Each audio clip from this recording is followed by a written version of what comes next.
आपने अभी तक हमारा चैनल सब्सक्राइब नहीं किया तो फौरन सब्सक्राइब कीजिए, साथ ही बेल आइकॉन पर क्लिक करें ताकि मजीद आने वाली वीडियो चाहे वक्तन फवक्तन आपके लिए इस चैनल पर अपलोड करते हैं वो आपको वक्त पर मिलती रहें और आप इनसे मुस्तफीद होते रहें।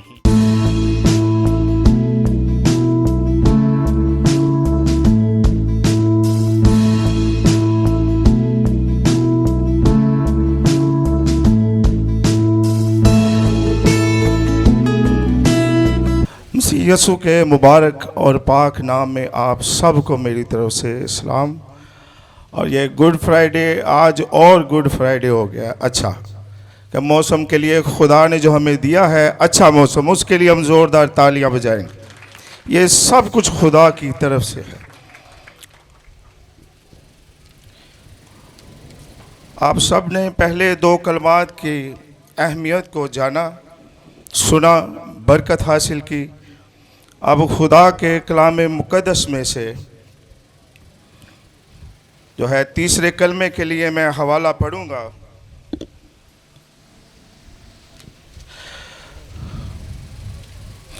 यूहन्ना रसूल की मार्फत लिखी गई अंजील पाक, उसका 19वां बाब और 26वीं आयत से लेकर के 27वीं आयत तक मैं आपके सामने पढ़ूंगा। और खुदा के कलाम मुक़द्दस में इस तरह मरकूम है, यसु ने अपनी माँ और उस शागिर्द को जिससे मोहब्बत रखता था पास खड़े देखकर माँ से कहा, ऐ औरत देख तेरा बेटा ये है। फिर शागिर्द से कहा, देख तेरी माँ ये है। और उसी वक्त से वो शागिर्द उसे अपने घर ले गया। खुदा के कलाम पढ़े और सुने जाने पर खुदा की बरकत हो, आमीन। ये जो हवाला मैंने आपके सब सामने पढ़ा है, ये तीसरा कलमा, और ये तीसरा कलमा जो है इसे आम तौर पर मोहब्बत का कलमा भी कहा जाता है, मगर ये दोहरी जिम्मेदारी का भी कलमा इसे कहते हैं। खुदावन यसु मसीह जब सलीब पर थे तो ये जब कलमा कहा कि ए औरत, और ये लफ्ज़ जो है ए औरत, खुदावन यसु मसीह ने मुकद्दसा मरियम से जब कहा कि ए औरत, और ये क्यों कहा, आज ये सवाल आम तौर पर उठाया जा रहा है। और ए औरत ये क्यों कहा जाता है? क्योंकि इस दुनिया में माँ को माँ के अलावा और बहुत से मुअज़्ज़ज़ अल्फाज से बुलाया जाता है, बड़े प्यार से बुलाया जाता है, मगर ये औरत जो लफ्ज़ है ये दूसरे लोगों के लिए इस्तेमाल किया जाता है, माँ के लिए नहीं। मगर खुदावंद यसु मसीह ने जो ये लफ्ज़ इस्तेमाल किया औरत, यूनानी में इसका मतलब है नहायत मोहतरम खातून। ये यूनानी में इसका मतन है। और खुदावंद यसु मसीह ने जो कि बचपन से लेके 30 साल की उम्र तक अपने माँ बाप की खिदमत की, और ये हम कैसे सोच सकते हैं कि जो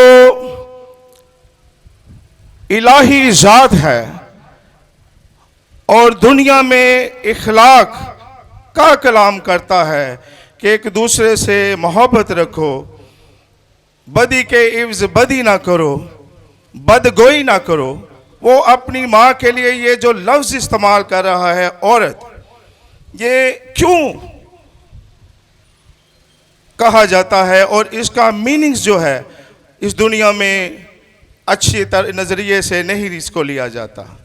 मगर ये खुदावंद यसु मसीह ने जो कहा, मैंने आपके सामने जो कहा है कि यूनानी में इसको कहा गया है, इसका मतलब है नहायत मोहतरम खातून। और इस लफ्ज़ औरत का अगर हम मुतालिया करें पैदाइश की किताब तो इलाहियाती पहलू भी है इसका। जब यीशु मसीह ने अपनी माँ को वह औरत कहकर पुकारा तो इसे पुराने अहदनामा के साथ भी जुड़ता देखते हैं। पैदाइश की किताब उसके 3 बाब की 15वीं आयत में लिखा है, और मैं तेरे और औरत के दरमियान और तेरी नस्ल और औरत की नस्ल के दरमियान अदावत डालूंगा। और ये खुदा बाप की पहली पेशन गोई थी खुदावन यीशु मसीह के लिए। और ये जो खुदावन यीशु मसीह ने कहा औरत लफ्ज़, ये काना गलील में भी खुदावन यीशु मसीह को जब कहा गया कि मैं हो चुकी, तो उस वक्त भी जब मुकद्दसा मरियम ने कहा कि इनके लिए कुछ करो, तो खुदावन यीशु मसीह ने उस जगह पर भी कहा कि ए औरत मुझे तुझसे क्या काम। वहाँ पर भी खुदावन यीशु मसीह ने मोहतरम खातून कहा। और हमारे माशरे में ये समझा जाता है, और खुदावन यीशु मसीह इखलाकी तालीम, इलाही तालीम जो है वो शुरू से देते आ रहे हैं। और खुदावन यीशु मसीह जब सलीब पर थे तो उनके करीब 5 शख्सियतें थी, यानी 5 लोग थे, 4 औरतें और 1 शागिर्द यानी यूहन्ना। पहले मुकद्दसा मरियम यसु की माँ, और यूहन्ना आरफ की माँ सलोमी, मरियम जो क्लोपास की बीवी थी, और मरियम मगदलीनी, यूहन्ना आरफ। ये वो ख़वातीन जो यसु मसीह से बेपनाह मोहब्बत करती थी, और यही खुदावन यसु मसीह के करीब थी उस वक्त। बाकी जो शागिर्द थे वो सभी भाग चुके थे, यहाँ तक कि खुदावन यसु मसीह के जो भाई थे वो भी उसके करीब नहीं थे। मगर मुकद्दसा मरियम और ये मरियम मगदलीनी, जिसकी ज़िंदगी में खुदा ने बहुत बड़ा काम किया, उसकी ज़िंदगी में जो गुनाह था उसको खुदावन यीशु मसीह ने उसे आज़ाद किया। क्योंकि जो काम खुदावन यीशु मसीह ने उनकी ज़िंदगियों में किए थे वो उन कामों को फरामोश नहीं कर सकती थी। मरियम मगदलीनी से आप वाकिफ़ भी हैं कि उसे गुनाहों की ज़िंदगी से खुदावन यीशु मसीह ने आज़ाद किया, और इसीलिए खुदावन यीशु मसीह जो है सलीब पर थे, मगर वो जो लोग उसके शागिर्द थे, जो औरतें जो उसकी खिदमत करती थी, वो उसके साथ साथ रहे। और यीशु मसीह हर हाल में अपने प्यारों का ख्याल रखता है। यीशु मसीह सलीब पर लटके हुए थे तो भी अपनी माँ की जिम्मेदारी को पूरा करते, और इसे हम जानते हैं कि खुदावन यीशु मसीह अपने प्यारों का हर हाल में ख्याल रखता है। और ये सिचुएशन ऐसी थी कि खुदावन यीशु मसीह अज़ियत और दुखों में और तकलीफ़ में सलीब पर थे, जहाँ पर इंसान अपने होशो हवास खो बैठता है।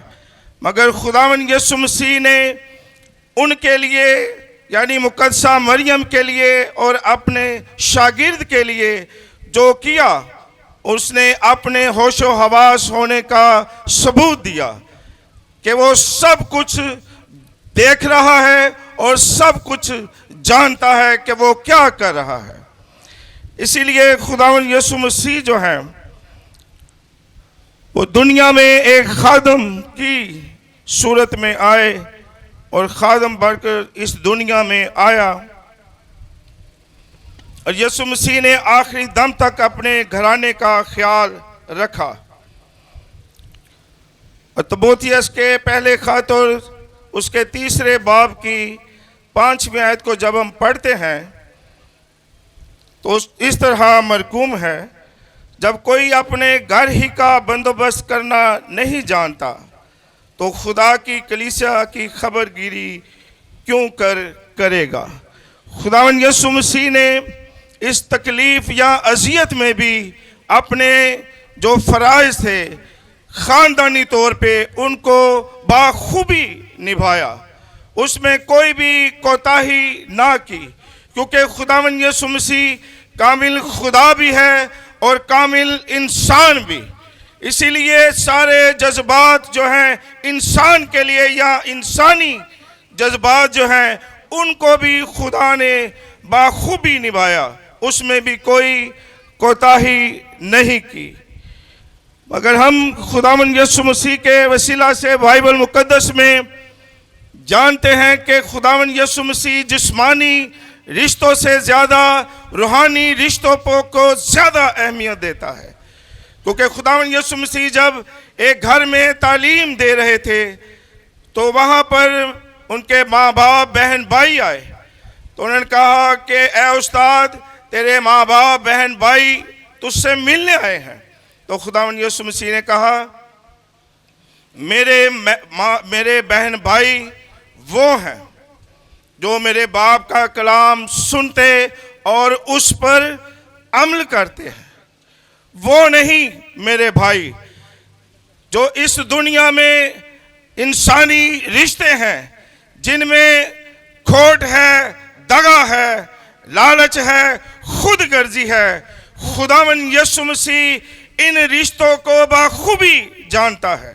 इसीलिए खुदावंद यीशु मसीह ने इस रूहानी रिश्ते को दुनिया पर भी कायम किया, बल्कि खुदावंद यीशु मसीह ने सलीब पर बुनियाद रख दी कलीसिया की। जब खुदावंद यीशु मसीह ने कहा कि ए औरत ये तेरा बेटा है, तो शागिर्द को कहा कि ये तेरी माँ है, तो खुदावंद यीशु मसीह ने सलीब के ऊपर एक कलीसिया की बुनियाद रखी, इब्तिदा कर दी। आदम जब सो गया तो उसकी पसली में से औरत को बनाया, मगर खुदावंद यीशु मसीह की पसली से आप कलीसिया बनाए गए हैं और आप ही खुदावंद यीशु मसीह की कलीसिया है। और ये रिश्ता ज़मीन से लेकर आसमान तक कायम रहेगा और आप खुदा के साथ उसकी बादशाही में होंगे। खुदावंद यीशु मसीह इस दुनिया में इलाही हुक्मों को पूरा भी करने के लिए आए। और अगर हम खरूज की किताब उसके 20वें बाब उसकी 12वीं आयत को पढ़े तो वहाँ जो 5वां हुक्म है, जो इलाही हुक्म खुदावंद यीशु मसीह ने सलीब पर उस हुक्म को भी पूरा किया। अपनी माँ के ताल्लुक से, अपने घराने के ताल्लुक से, कि अपने बड़े यानी पहलौठे बेटे होने के हक से अपनी माँ का बंदोबस्त किया, उसका ख्याल किया, उसका इंतज़ाम किया। खुदावंद यीशु मसीह ने इलाही हुक्म को भी पूरा किया कि तू अपने बाप और अपनी माँ की इज़्ज़त करना। और इसी के साथ एक और हवाला मैं आपके साथ शेयर करना चाहूँगा। अमसाल की किताब उसके 23वें बाब की 22वीं आयत में लिखा है, उसके दूसरे हिस्से में, इस आयत के दूसरे हिस्से में, कि तू अपनी माँ के बुढ़ापे में उसको हकीर ना जान। ये खुदावंद यीशु मसीह ने जो है इलाही हुक्मों को जो आसमान से ज़मीन तक पहुँचे, तहरीर किए गए, लिखे गए, कलम बंद किए गए, नबी के वसीला से इस दुनिया में अब तक कायम है, हम तक पहुँचे और रुल कुद्स की तहरीक से लिखे गए। तो खुदावंद यीशु मसीह ने एक एक नुक्ता, एक एक शोशा जो है खुदा ने जो आसमानी था, जो नबियों ने पेशन गोइयाँ की, जो नबूतें की गई, खुदावंद यीशु मसीह उसको पैदाइश से लेकर के सलीब तक बाखूबी निभाता रहा, करता रहा और सब को पूरा करते के सलीब पर भी खुदावंद यीशु मसीह ने जो थी वो पूरी की पेशन गोइयाँ भी। और खुदावंद यीशु मसीह जैसा कि हम जानते हैं कि वो हमारे ही लिए ज़मीन पर आया और हमारे लिए ही उसने ये दुख उठाए। और जब खुदावंद यीशु मसीह ने सलीब पर कहा, देख ये तेरा बेटा है, और शागिर्द से कि ये तेरी माँ है, खुदावंद यीशु मसीह ने सलीब पर कलीसिया को जब कायम किया तो उसके बारे में हम बाइबल में पढ़ते हैं, अनाजील में भी, कि खुदावंद यीशु मसीह ने खुद भी फरमाया कि जहाँ मेरे नाम से 2 या 3 जमा होंगे मैं उनके दरमियान मौजूद हूँ। खुदावंद यीशु मसीह ने अपनी जिम्मेदारियों को जो बाखूबी निभाया, इलाही जिम्मेदारियों को भी और ख़ानदानी जिम्मेदारियों को भी निभाते हुए वो सलीब पर हम सब के गुनाहों के लिए, कफ़ारा के लिए उसने अपना आप पेश किया, क्योंकि खुदावंद यीशु मसीह ने हर एक बात में कामिलियत को जाहिर किया और कभी भी खुदावंद यीशु मसीह किसी भी बात से नहीं चूका है। खुदावंद यीशु मसीह कलीसिया के तौर पर नंबर 1 और नंबर 2 ख़ानदानी तौर पर जो है वो कामिल रहा। और फिर उसने जो तालीम दी कि अपने पड़ोसी से अपनी मानंद मोहब्बत रख, वो भी खुदावंद यीशु मसीह ने जो कहा वो उसने निभाया। एक दूसरे से फिर खुदावंद यीशु मसीह ने फरमाया, एक दूसरे से मोहब्बत रखो, एक दूसरे को मुआफ़ करो, बदी के इव्ज़ बदी ना करो, ऐब जोई ना करो, अपने बच्चे की उस राह पर तरबियत करो जिस राह पे वो बूढ़ा होकर भी ना। ये जो खुदा ने हमें जिम्मेदारियां दी हैं, क्योंकि उसने तो सलीब पर अपनी सारी जिम्मेदारियां पूरी की। अब जो खुदावंद यीशु मसीह हमें जिम्मेदारियां देकर गया है ख़ानदानी तौर पे, कलीसियाई तौर पे, उसको हमने इस दुनिया में जब तक हम सलामत हैं और उसके पैरोकार हैं, इस ईमान में हैं कि जिस ईमान में खुदावंद ने हमें बख्शा है यीशु नाम, हमें अपनी जिम्मेदारियों को पूरा करना है। क्योंकि खुदावंद यीशु मसीह ने भी अपनी जिम्मेदारियों को, बल्कि एक जिम्मेदारी को नहीं बल्कि सारी जिम्मेदारियों को पूरा किया और निभाया।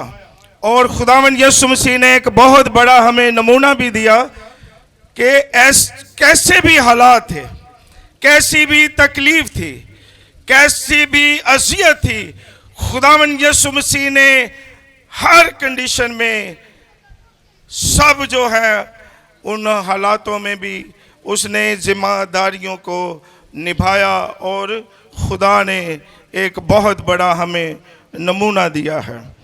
और खुदावंद ने ये जो हुक्म है, ये जो जिम्मेदारियां हैं अब हमारे सुपुर्द की है कि हम खुदा के कलाम के मुताबिक क्या करें, अपनी ज़िंदगी गुजारें ताकि खुदा के हजूर हम भी कामिल होते जाएं। खुदावंद इस कलाम के वसीला से आपको बड़ी बरकत दे।